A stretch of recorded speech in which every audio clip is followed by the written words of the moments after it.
Today's episode comes with a trigger warning. Please be aware we briefly talk about miscarriage and stillbirth.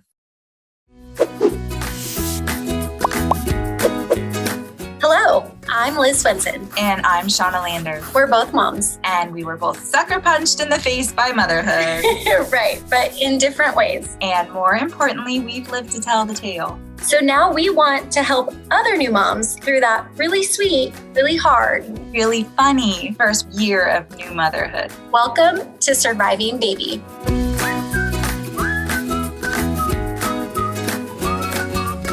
Hello! Hi! How are you? I'm so good. We're doing a podcast. Oh my gosh! So excited. Okay, so I totally, Liz, have to give it up. I have to give you all the credit because I never, ever would have thought to do a podcast. I just Shauna's so freaking funny. I'm a huge fan of your TikToks. Thank you. And we're both moms. Mm-hmm. And we're both positive. Yeah. I'm so glad that we're doing this because when I was a new mom and in the thick of it, even when I was pregnant, I was like, what is happening? I had no earthly idea what I was doing, what to do next, how to handle any of it. And I just want to help. I just want to help new moms through that really hard time. I have a huge heart for that too, because it's so freaking hard at the beginning. Yeah. So I want to say so that everyone's aware that we'll talk about babies, right? We'll talk about tips and tricks a little bit here and there, but really everyone forgets about mama. There are tons of people that are going to give you tips and tricks on, childcare. Totally. Really, I want to talk about mom. Mm-hmm. I want to talk about mama. Totally. And that transition from not being a mom to being a mom is huge. Exactly. Yes. I want to normalize that it is a transition too. Totally. Because nobody pops a kid out and then just feels like a mom. Or feels like they have any idea what they're doing. Right. So let's normalize that none of this feels normal. My mom, so in the book, my first thing is air mask. Hold on, let's back up. So for people who don't know, Liz has written a book called You Got This Mama. And it's a guide. It's your best friend's guide to how to handle this transition into motherhood. Thank you so much for that. I know I'm freaking out. It's going to be in my hands within the week. And I'm oh my God.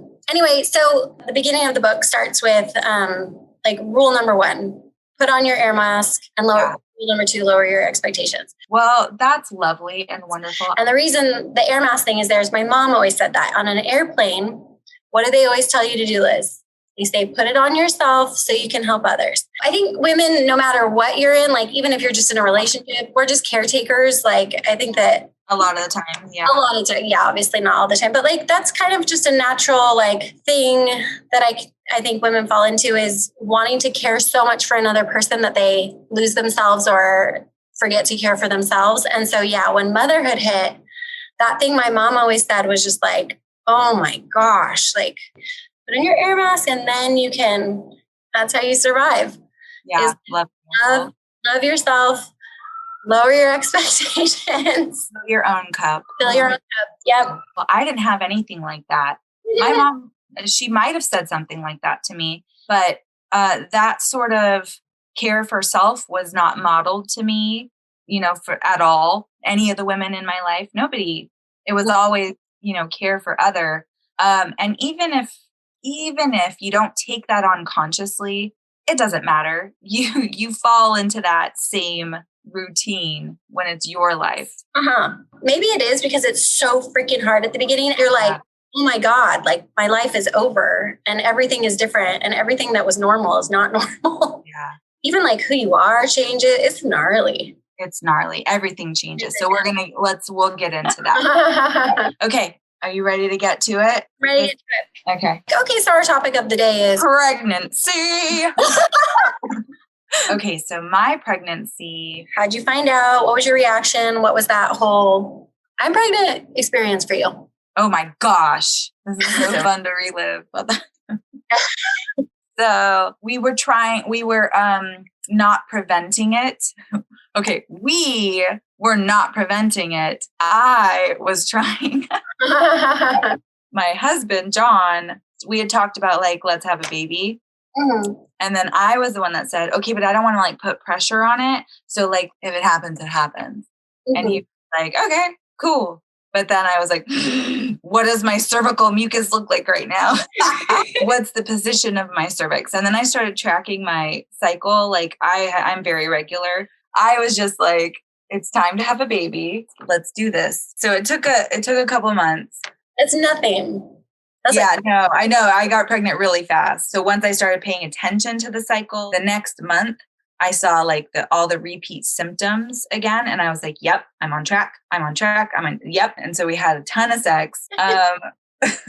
And then maybe about 5 or 6 days after having a ton of sex, my nipples started to feel fizzy, like as if they had like soda water in them. And I was like, that is new and interesting. I think I'm pregnant. You knew 6 days after. Yeah. But it was just a knowing for me. It was like a knowing. And then of course I would be like, I'm probably not. And then so it came to the day of my period and it didn't come. So I took a pregnancy test and the test line came up and only the test line. And so I was like, oh, okay, I'm probably not pregnant then. I was just being silly. It's fine. So I put the test down. I'm going to wait the 2 full minutes, grabbed a book that I was not interested in at all, but I like made myself calm down and I made myself read several pages of this book. And I was like, it's probably been 2 minutes. It's probably negative. And then I reached over and I flipped it over and there were 2 lines and I went, oh my God, and like sat up in bed and screamed, oh my God. Did you tell John that you were getting a test? No, he didn't know any of this. There's no way I could do that. I can't believe. I just tell anything I'm thinking or feeling comes out of my mouth. I'm usually like that too. I usually am an oversharer and talk way too much. So there was something about this though that I was like, this is an individualistic experience for me. Like this is a me thing. I have to do this. So that's how I found out. And I was shocked. And I think I went into shock. How did it go for you? Were you planning on getting pregnant? We were trying. You were trying? Were you like monitoring your cycle and like aware of when you were ovulating? I didn't have a cycle. It was so crazy. So I just like assumed you go off your birth control when you're pregnant. And so I was like worried about that. And so I like didn't go off my pill until like literally the day before our wedding. We went to Ireland. That was amazing. And I was supposed to get my period while we were in Ireland and get my period. And I was like, oh my God, am I pregnant? That's crazy. And then I took a pregnancy test and it was negative. And I was like, that's weird. So I didn't get my period for like a whole year. After about 9 months. Wow. I went to a doctor and was like, is something wrong with me? And they diagnosed me with PCOS. Oh, wow. And then they put me on macrobid, which is for diabetics. Okay. But randomly caused all these people that had diabetes to get pregnant. And I got pregnant like a month later and then lost it. Oh, I'm so sorry. Oh, it's okay. Like it was really early. Did you feel a sense? Okay, let me just ask you this right now. Can I ask you a question about having a miscarriage, or do you want to just move on from it? Yeah, you can ask me a question. Okay. Did you feel a sense of loss though, even though it was early? Yeah. Oh yeah. No, it was, it felt like I lost a baby. Yeah. I was at my brother's house when I found out. And so I was trying to, I collapsed and cried and did a lot of that, but I was trying to hold it together. It was really hard. I think too, because we had been trying for so long. Yeah. Oh my gosh. I'm tearing up right now. I know, me too. I haven't even to say that it's okay. It was early, but it doesn't matter. It's that first baby. Oh yeah. And your brain, I feel like so quickly, I was just like, this is happening. Life is going to change. You're mentally prepared. And it was crushing. It's a gut punch. It is for sure.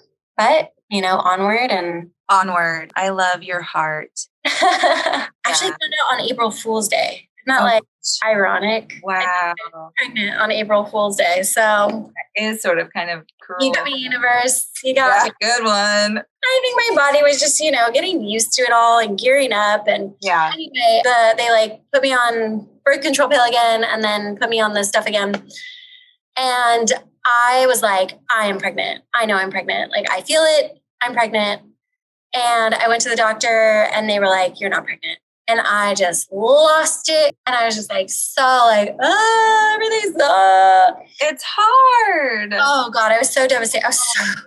But I was like, I knew it this time. Like, what the heck? So that month goes by. I'm just like miserable. One of my best friends was getting married. I was in her wedding and I just like didn't feel good.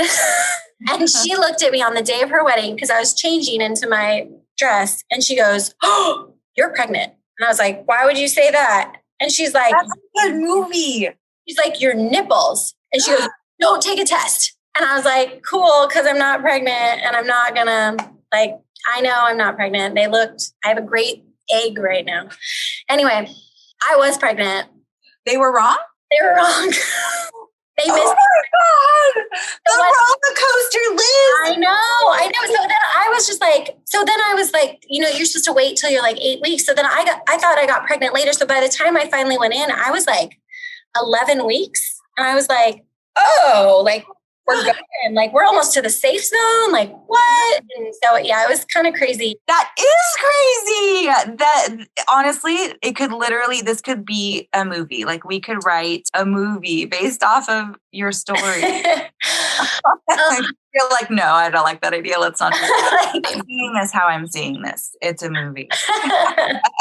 Did you have any weird pregnancy symptoms? No, I was just like always nauseous. And then I like love salmon. When I got pregnant, I was like, F salmon. Yeah, those are not weird. No, when I was pregnant with my first, my nipples blanched.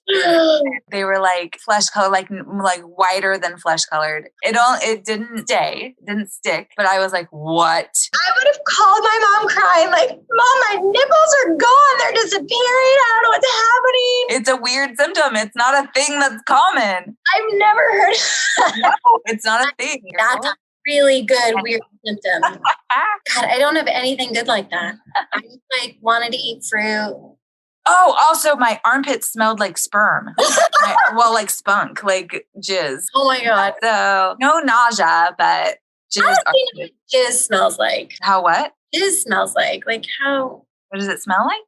Sort of salty and like jizz. What do you mean? What does it smell like? You don't know that smell? What I'm about to say, I don't want to say it to the whole world. Say it. I know what it tastes like. I don't know what it smells like. I can't think of the smell. Well, homework for you, Liz. Oh my God. What about fears? Fears? Yeah, like I got the positive and immediately my anxiety spiked, like to cope. And I was like, nope, it's going to be fine. And like, I didn't read a book. I was like, instincts will kick in. But I was really freaked out and scared and I wanted it. I planned for it. I tracked everything, but I was terrified. What were you terrified of? Because I didn't know anything. I'd never really been around babies. I had never really been around little kids. I was not like a teenager who wanted to babysit and liked little kids. Right. It wasn't a thing. And so when all of a sudden I was like, I want to have a baby, in theory, it sounded great. But then when it was actually happening, I was like, oh my God, am I able to do this? You were worried about being a mom. Yeah, definitely worried about being a mom. Yeah, I was terrified the whole time, but I was just already thinking like, I'm going to lose the baby. Oh no. Yeah. Oh my gosh. Yeah, it was crazy. But you didn't have any fears about being a mother? No, I just had this like expectation of like who I was going to be, how it was going to go, how my birth was going to go. I took a 20-week course in natural childbirth and had an emergency C-section. Oh, yeah. Yeah, your story's different. There you go. I got induced, and that was terrifying. I didn't know I was going to be induced. I got to 37 weeks, went into my 37-week appointment, and my doctor was like, okay, baby's dropping. Everything looks good. We're going to need to talk about your induction. And I was like, induction? What? And he was like, yeah, well, baby's measuring a little bit big. So will probably want to induce you so baby doesn't get too big. And I was like, squeeze me. And then he said, well, it's completely up to you. You don't have to get induced if you don't want to. I do induce probably about 90% of my practice. And I was like, this is like, that's not allowed. You can't just tell me I have to get an induction and say it's because my baby's big. What? So then I was terrified for 3 weeks and bouncing on a birthing ball and eating spicy foods and having tons of sex and trying everything that the internet tells you to do to try and get things going. It wasn't even fun sex. I had so much sex. I know. It's like miserable. I was like, just have sex with me. Just hammer it in. God. Get it over with. Obviously really sexy for them, angry pregnant lady. Just do it. Get this baby out of me. So I went in with like tears streaming on the night of my induction, and they placed Cervidil, which is like a pill that they put next to your cervix and it softens your cervix. So they placed the pill and they put me on the Pitocin drip and I went to sleep. And then I woke up several hours later and had some pains and I was uncomfortable and I couldn't get back to sleep and I kept on tossing and turning and I was like, what is happening? That's so annoying. God, this is stupid. This is dumb. Oh, I hate this. I kept just saying, this is stupid. And I got up and to go to the bathroom and I got to the toilet and then I had another pain, could not breathe pain. And I was like, this is dumb. And then I peed and then the nurse came in and I was like, oh my gosh, I'm so glad you're here. Can I get like an IV drip or like Tylenol or something? Like I just have this stupid pain that won't go away. And she literally looked at the chart and she was like, those are contractions. And then she checked my cervix and I was like hella dilated. And she was like, get back in bed because it's like going to be go time here in a minute. So all in all, I had like a lovely induction experience. It went swimmingly and it was very peaceful. And when I pushed the kid out, you could hear a pin drop in the room. It was like silent. Nobody was rushing around. I looked around and I was like, this is very weird. Is this really happening right now? Am I dreaming? And I was like, I can see why you induce 90% of your patients. How did it go for you? My story, it's terrible actually. So I'm going in for my 40-week appointment and the day or two before, I couldn't sleep at night because my hands were itching. And I texted my doctor and I was like, my hands and feet are itching. Like I kind of can't sleep because of it. Is that anything? I Googled it. It looked freaky, but I don't know. So I go in on my 40-week appointment and I was like, hey, you didn't text me back. He was like, yeah, I did. And I was like, no, you didn't. I told you I had itchy hands and then look at my phone. And he was like, look at my phone. And he's like, yeah, I said, it could be something. Come in. We need to check it out. So it's really rare. And I don't think you have it, but we will do tests.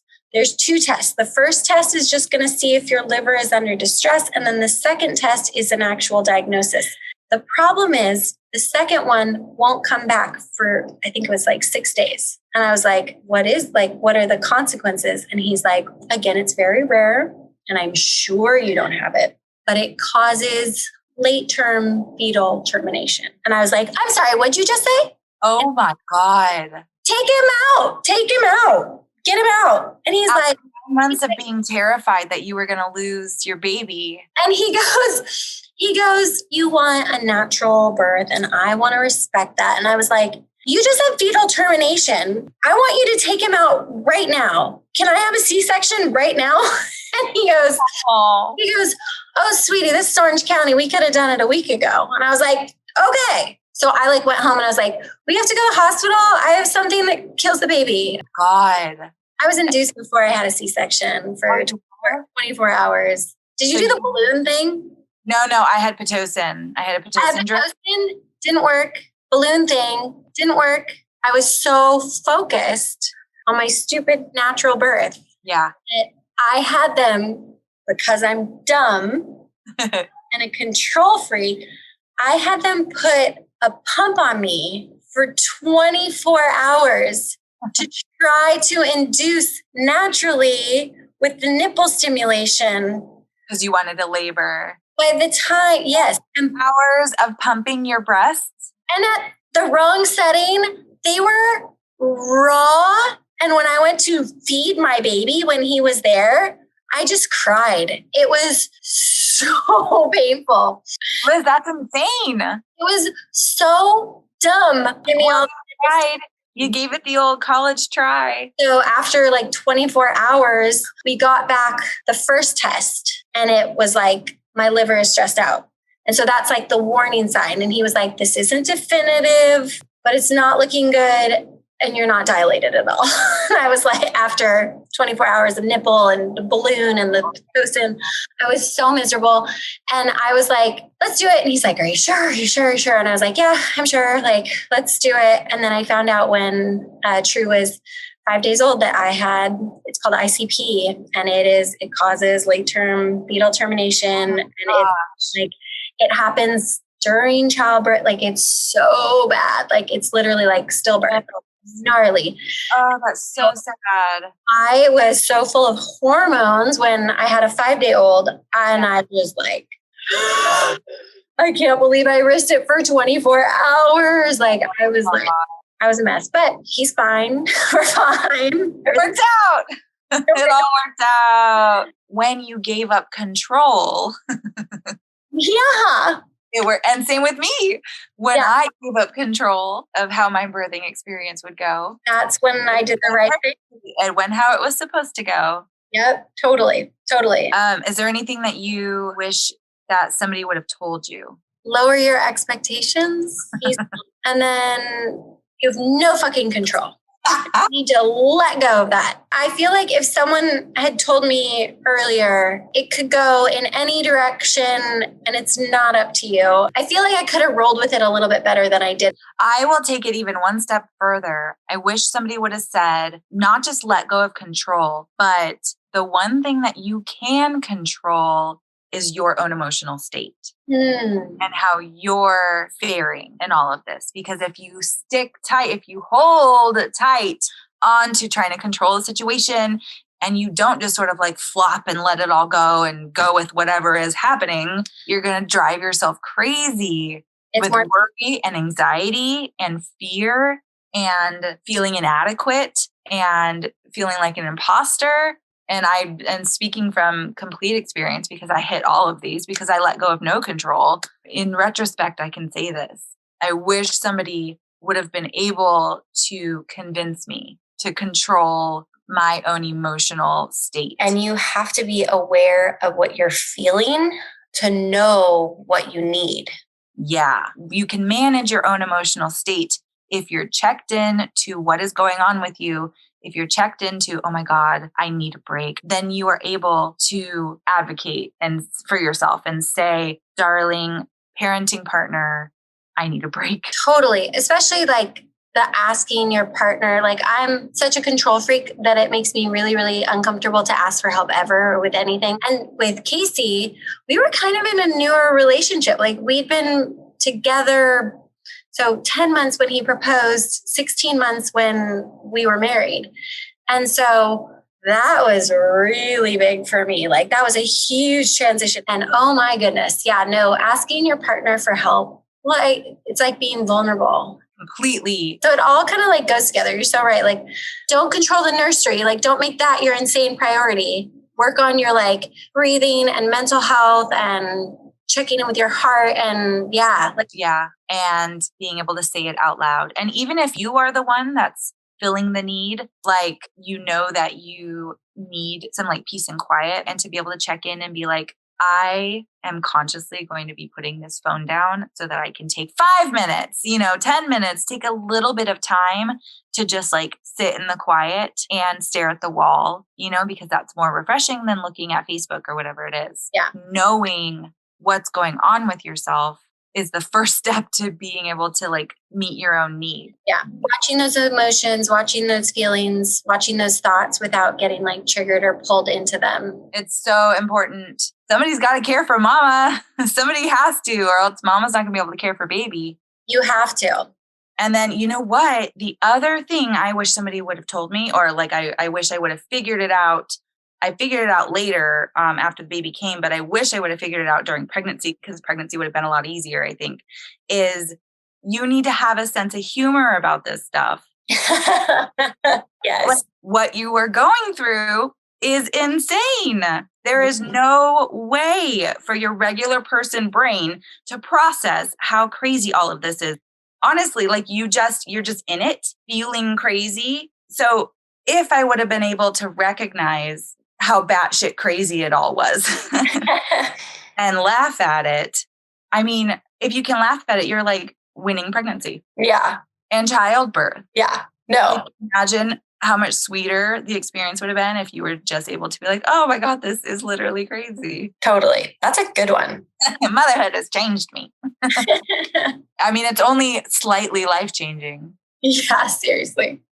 Okay, Liz, we have now reached my favorite part of the show. Please tell us. Do you have a favorite vocabulary word or term that you learned during pregnancy? My favorite is cervical mucus. I didn't know that before. Neither did I. Egg white cervical mucus. Yeah. And now that I know, every time I see it, I literally will like pull it out and do it. Yes, wee bouncy thing. I'm fertile. I do that too. Cervical anything is pretty good. Right? Oh my God.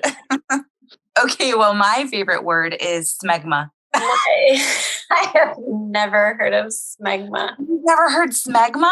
I have no idea what you're talking about. Oh, that's so funny. Okay, smegma is like the white chunky stuff that you find in crevices. Oh. Yeah.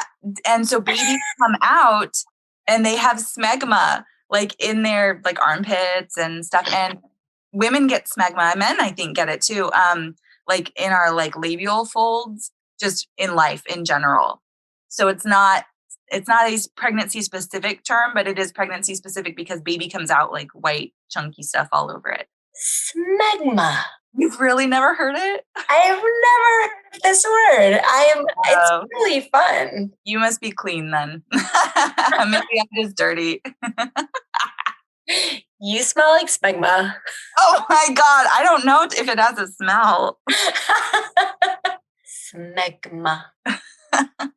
All right. And with that, she is Liz. And she's Shauna.